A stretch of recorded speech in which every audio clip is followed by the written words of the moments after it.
So for the Kansas City Chiefs, heading into 2017, with the pick and the trade up for Patrick Mahomes, it felt like there was a bit of finality here. It felt like it was going to be somewhat the end of an era. For all intents and purposes, was designed to be Alex Smith's last year in Kansas City. And with that said, you still felt like you had a good core, good nucleus there. This should be a team that's in the mix, but maybe would take a step back. But then the season starts. That opening Thursday night game, they go into New England and smack around the Patriots. The Chiefs started off 5-0. Alex Smith was playing at a somewhat high level, especially for him, probably as high of a level as he'd ever played at in his career. Kareem Hunt was hunting out of the backfield. Tyreek Hill was killing folks outside. Kelsey was doing his thing. You're looking at this Chiefs team with a 5-0 start, and they're getting a ton of Super Bowl buzz. You'll notice not from me, but from a lot of other people, they were getting some major Super Bowl buzz. Well, then the yo-yo of the Chiefs season really started. They went on after that 5-0 start when you're getting ready to crown their asses and say this year is different, this is the year. They lose 5 of their next 6 games. Their offense lost its explosiveness. Their offense lost its ability or desire to run the football. And their defense wasn't stopping many people. Most specifically when they needed to. So you're talking about a team that started off 5-0. And 6 weeks later, they're sitting there at 6-5. Whatever the hell they are. 5-6. Yeah, whatever. You get what I'm saying. The point being is, they're 6-5. And you're like, what in the hell is going on here? Then they make the change. Finally, it felt like it was so badly needed at that point. Andy Reid gives up his play calling duties to Matt Nagy, which is not something Andy Reid is prone to do or likes to do. And he started it off in that Jets game. And even though the Chiefs lost that game to the Jets, which put them then at 6-6, you saw something different. That offense got back some of its luster. It got back some of its juice, if you will. Some of its explosiveness. And it was the right move at the right time. And give Andy Reid credit for this. In the regular season, the guy is really damn good. He is kind of like a modern-day Marty Schottenheimer. He can come into your situation, turn crap around quickly, and make you relevant, viable, and competitive for several years. You're just never going to win the big one with him. Unfortunate, sad, Hall of Fame type of guys, in my opinion. And yes, for all the knocks I have on Andy Reid, deservedly so, there's also a lot of credit I could give him, and I feel like his regular season track record still merits Hall of Fame consideration, like I feel like it's going to be a crime that Marty Schottenheimer's probably going to wait years to get into the Hall of Fame. So he did a lot of good in several different places, and things like the drive and the fumble happen sometimes. They just do. But the Chiefs sitting at 6-6, and you're like, what's going to happen here? They win their next game. Then you got the big showdown with the Los Angeles Chargers. Let's call them San Diego. It's habit, sorry. But here we are. The Chiefs have been stumbling and scuffling to this point. The Chargers have rattled off 4 in a row. They look like they're the hot team. They look like they've got all the momentum. They look like they figured it out. The Chiefs can't really seem to get it together.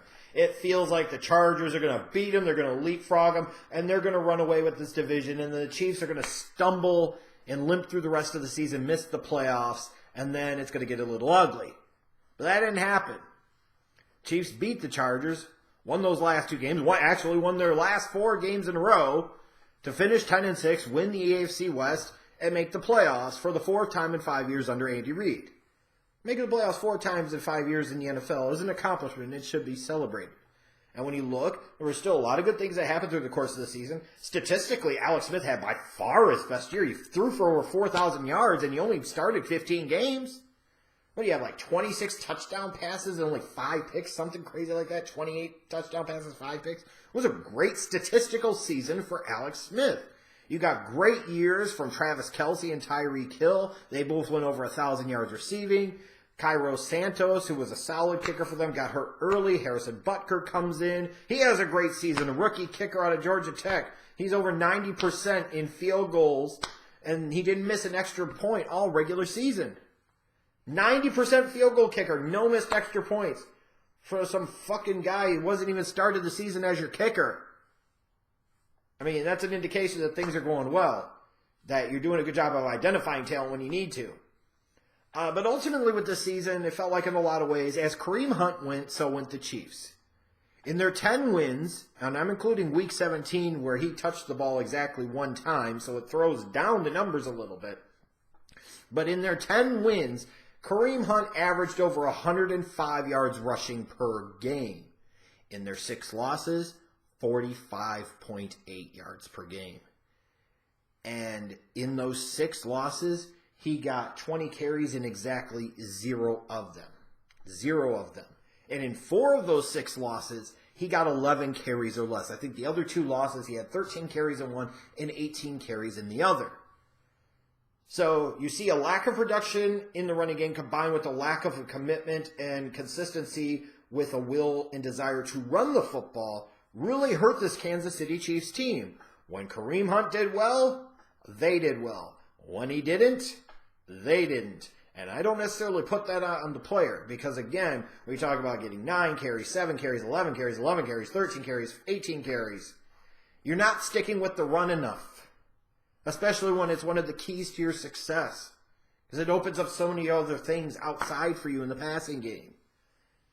And that's why they finished 10-6 instead of being a 12-4 or 13-3 team. But then you get to the playoffs and you're like, okay, they're hosting the Titans and Marcus Mariota in Arrowhead. They've got all this playoff experience. The Chiefs should be able to figure out a way to win this playoff game. And I think a lot of people were saying they were going to, and I picked them. And in the first half, you felt like you were vindicated and validated. They were up 21-3 at home with all that playoff experience. You're thinking in the second half, they'll come out, they'll control the clock, they'll run the ball with Kareem Hunt, maybe they'll score one more time to really put the game on ice, and that'll be all she wrote. But instead, in the second half, Andy Reid struck like Andy Reid struck, like he always does in the playoffs, especially in Kansas City. They gave up 3 second-half touchdowns to the Titans, who hadn't done diddly squat in the first half. They scored 0 points offensively, which is the bigger issue. You basically allowed the Titans to score all those points in the second half unanswered. 19 unanswered points. Yeah, you can blame Travis Kelce getting a concussion and missing most of the second half. But other things happened. Alex Smith's lack of arm talent and pocket presence caught up with them as he wasn't able to make the throws that they needed at times, and he took sacks that he shouldn't have because after all these years, he still hasn't figured out having pocket presence. But even more importantly, besides the defense getting shredded by Derrick Henry and at times Marcus Mariota, because that defense just wasn't very good, they really put themselves in bad positions with Kareem Hunt not being more involved. He had 11 carries in the game. You're in the biggest game of the year for you at that point. You're in the playoffs. And clearly the number one contributing factor to your success over anyone and anything else is Kareem Hunt. He runs well, you win. He doesn't, you lose. So you go into this biggest game of the year, and you only find a way to get him the ball 11 damn times, especially in the second half when you have the lead. I'm not saying you should sit on it, but you should commit to the run, and you should be trying to take the will out of the Titans. You give them the ball exactly 5 damn times. No wonder you choked. And to me, that's the type of performance that should get Andy Reid fired. Matt Nagy calling the plays my ass. Ultimately, he's the head coach. He could step in at some point if he doesn't like the play calling and either A, take that bitch back, or B, sit there and say, no, we need to run the ball with Kareem Hunt. But as Andy Reid's philosophy is prone to do, he doesn't want to run the ball anymore, and he absolutely has to, and at times it really costs him, and it most certainly did here. How stupid. How stupid. So now the Chiefs, another early home playoff loss, another early playoff exit. Imagine that. Head into this offseason. How are they sitting in the salary cap? Well, John Dorsey did a bang-up job with that. They're almost $10 million over the salary cap, which means some big changes are coming. Alex Smith, he's either got to get traded, maybe you get Dorsey to bite and give up a second or a third-round pick, and if you can, great, because Alex Smith would be a great bridge quarterback there. Absolutely phenomenal guy for Cleveland. But he can't be the guy in Kansas City. And he most certainly can't be a guy in Kansas City anymore at the contract he's going to have in 2018 if you don't cut him or trade him. So he's gone. You took Mahomes, traded up, got him at the 10th overall pick. It's Mahomes' time in 2018, period. Which makes it a little bit exciting when you think about the Chiefs heading into next season. But Alex Smith's days as the starting quarterback of the Chiefs are numbered, and they have to be numbered. And I'm not just trying to crap on Alex Smith. I'm not just shitting on Alex Smith. But I feel like for the betterment of everybody involved, for Andy Reid, for the coaching staff in Kansas City, the players in Kansas City, for Alex Smith, it needs to be Patrick Mahomes' team in 2018, and Alex Smith has got to go. I'd assume Tamaha is going to be cut, which would save them almost $8 million in salary cap. Maybe you could cut somebody like Alan Bailey and save yourself about $6 million in salary cap. They're going to have to get under the cap, and they need to create some room under the cap. And those are a couple of the guys that they can move or get rid of that could potentially help get them there. In terms of the draft, they're not going to get a ton of help, you would think, in this draft. Because, again, you gave up the first rounder this year to go up and get Mahomes last year, which felt like a necessary move, and I applauded them for it. But they've got picks in rounds 2, 3, 4, 5, and 6. In terms of their needs, number one need to me is you need a corner opposite Marcus Peters because everybody else stinks. Like, they brought in Darrelle Revis late in the year with his no-effort having ass. But even Marcus Peters, he makes some big plays, some game-changing plays, but he also allows a lot of game-changing big plays to happen. He is a risk-reward type of guy, and for every risk that he takes that pays off and gives you a reward, he takes a risk that pays off for the other team. And I can't believe all these few years later, he's still so massively overrated. He is, period. He can be very, very good, but he allows a lot of big plays to happen. And in general, this defense outside of him in that secondary, especially once you lost Eric Berry with that injury at the beginning of the year, they just didn't have much back there. They need help at the corner position very badly. I feel like they could use some more depth outside at the 3-4 edge backer position. They could use some help inside. Because how much longer is Derek Johnson going to play? Do you feel like Ragland's going to be that type of dude long term? Offensively, they've got to get somebody else at wide receiver.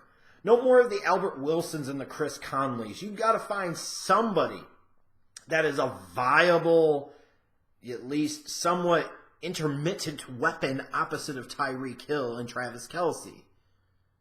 Yes, you can get by with what you have offensively in terms of the skill talent, in terms of Hill, Kelce, and Hunt. Because frankly, a lot of NFL teams wish those were their top three guys. The Chiefs, honestly, have one of the best set of three amigos type of guys in terms of skill players in all of the NFL. But it doesn't mean you can't have a fourth dude entered into the mix, or a fourth dude that's at least better. They need one. Especially with a cat like Mahomes, man. You want to be able to change your entire approach offensively. You want to be able to stretch the field. You want to hit home runs down the field. You want to throw deep. You want to do all these things. Mahomes has that arm talent that Alex Smith just did not. And a lot of other guys in the NFL just do not. So you need to make sure you have the talent in place to get the most out of Mahomes. Because that's what 2018 is going to be about. It's going to be the Patrick Mahomes show. And I think at this point, for a lot of Chiefs fans, and I know specifically for me because he was my number one quarterback in that 2017 draft, I'm more excited for the Chiefs in 2018 than I have been at any point in time during the Andy Reid era because they finally got their young quarterback. And I can't wait to see what he does. Now you got to help the kid out a little bit.